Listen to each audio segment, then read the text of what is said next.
Aadhaar pan voter కార్డులు పౌరసత్వాన్ని నిరూపించవు.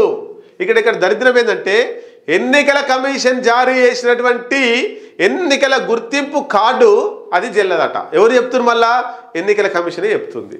మీరిచ్చిన కార్డే చెల్లదంటే ఎందుకు మరి? బీహార్లో 65 లక్షల ఓట్లను బీజేపీకి వ్యతిరేకంగా ఓట్లు ఉన్నాయని, నితీష్ కుమార్ ప్రభుత్వానికి వ్యతిరేకంగా ఉన్నాయని వీటిని తీసేసే ప్రయత్నం చేస్తుంది బీజేపీ నేతృత్వంలోని ఎన్నికల కమిషన్. మరి దీన్ని వ్యతిరేకిస్తూ దేశవ్యాప్తంగా పెద్ద ఆందోళనలు జరుగుతున్నాయి, వాస్తవంగా బయటపడుతున్నాయి. ఒకే ఇంట్లో ఎన్ని ఓట్లు వచ్చినా రాహుల్ గాంధీ కూడా నిరూపించిండు కర్ణాటకకు సంబంధించి. ఇట్లా బీజేపీలు కొన్ని రాష్ట్రాలలో వాళ్ళు పెట్టుకున్నారు, ఈ రాష్ట్రాలలో అధికారంలో రావాలంటే ఈ ప్రయోగం చేయాల్సిందే. ఒక్క ఇంట్లో ఎన్ని ఓట్లు ఉన్నాయో మనం చూసినాం, దొంగ ఓట్లు అవన్నీ. అందులో మళ్ళీ బీజేపీ కార్యకర్త ఉన్నాడు. ఇట్లా జరుగుతున్నది. మళ్ళీ ఒక దిక్కేమో మేము ఎన్నికలు సజావుగా నిజంగానే నరేంద్ర మోడీ ఫేత్ తోటి బీజేపీ గెలిచిందేమో, బీజేపీకి మళ్ళీ ఆదరణ వచ్చిందేమో. మూడోసారి ఎన్నికల్లో గెలవడం చాలా కష్టం. మూడోసారి వరుసగా ప్రధానమంత్రి అయిన వాళ్ళు భారతదేశ చరిత్రలో ఎవరు లేరు.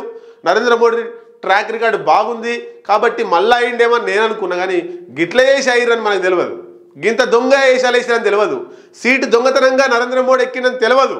ఇప్పటికి నరేంద్ర మోడీ సీటు ఖచ్చితంగా దొంగతనంగా ఎక్కినట్టే. రాహుల్ గాంధీ గట్స్తో కొట్లాడుతున్నాడు, రాహుల్ గాంధీ ధైర్యంతో కొట్లాడుతున్నాడు.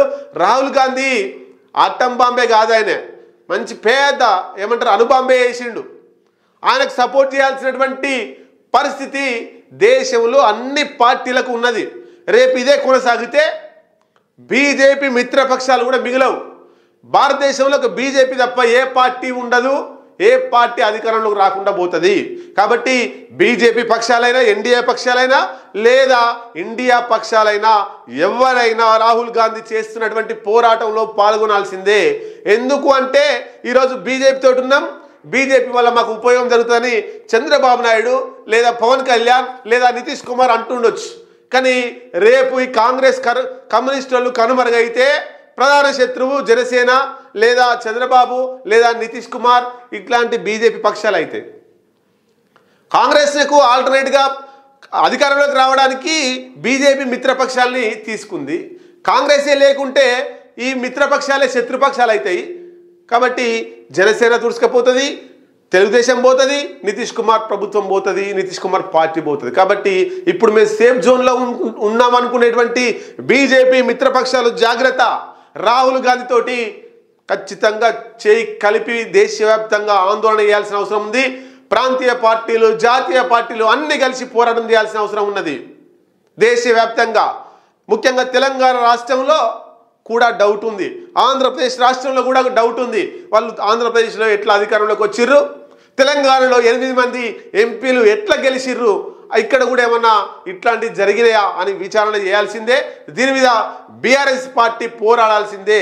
బీఆర్ఎస్ ఒకవైపు తెలంగాణ భారతదేశంలో ఎన్నికల మీద కొట్లాడుతుంటే ఈ బీఆర్ఎస్ పార్టీ ఏం చెప్తలేదు. బీసీ పోరాటం ముమ్మరంగా సాగుతుంటేనేమో బీసీల మీద ఏం మాట్లాడలేదు. ఒకవైపు ఎన్నికల సంఘం మీద ఇప్పుడు పోరాటం అన్ని పక్షాలు చేస్తుంటే ఇంట్లో కూర్చున్నాడు, ఫామ్ హౌస్లో కూర్చున్నాడు. అంటే అందరూ ఒకవైపు పోతుంటే బీఆర్ఎస్ ఒకవైపు పోతుంది. కాబట్టి బీఆర్ఎస్ రోజు తుడిచి పెట్టుకపోతుంది, అందులోకి వెళ్ళి పార్టీలోకి వెళ్ళిపోవాలని చూస్తున్నారు.